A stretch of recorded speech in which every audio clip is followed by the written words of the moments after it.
చూసుకుంటే మోక్షం అంటే ఏంటి సార్? అసలు మనిషికి మోక్షం సంపాదించాలంటే ఏ విధంగా ఎలాంటి పనులు చేయాలి? మోక్షం అంటే ఏంటంటే దీన్ని ముక్తి అంటారు. ఇంకొక మంచి పదం ఏంటంటే జీవన ముక్తి. అంటే జీవించుండగానే ముక్తి ముక్తి, చచ్చిపోయేది కాదు. అంటే చనిపోక ముందు కూడా ముక్తి. శరీరంలో ఉండగానే ఈ శరీరం నేను కాదు, దీని లోపల నేను ఉంటున్నాను అని ఎవరైతే అర్థం చేసుకుంటారో వాడిని ముక్త పురుషుడు అంటారు.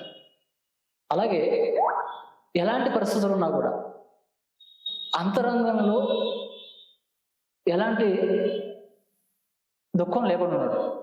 అది దుఃఖాన్ని జయించడమే మోక్షం.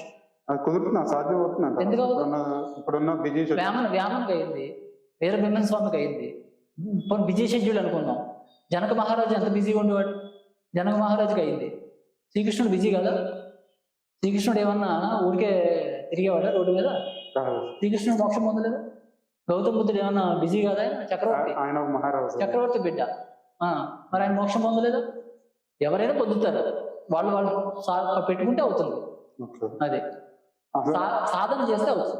ఓకే, పత్రిజీ గారి నుంచి అసలు మీరు ఏం నేర్చుకున్నారు? ఇక్కడ ప్రశ్న అడగాలి మీరు. మోక్షానికి ఏమి సాధన? మోక్షం ఎలా వస్తుంది? మోక్షం అంటే ఏంటో తెలుసుకున్నాం. మోక్షం ఎలా సాధించాలి అంటే అసలు సాధించడానికి కుదురుతున్నా? ఇప్పుడే చెప్పాను, ఏదైనా అవుతుంది. అది చెయ్యాలంటే ఏ విధంగా చేయాలి అసలు? మోక్ష దానికోసం ధ్యానాన్ని పట్టుకోవాలి. ఓకే, అది అసలు ధ్యానం ద్వారా జ్ఞానం వస్తుంది, జ్ఞానం ద్వారా ముక్తి వస్తుంది.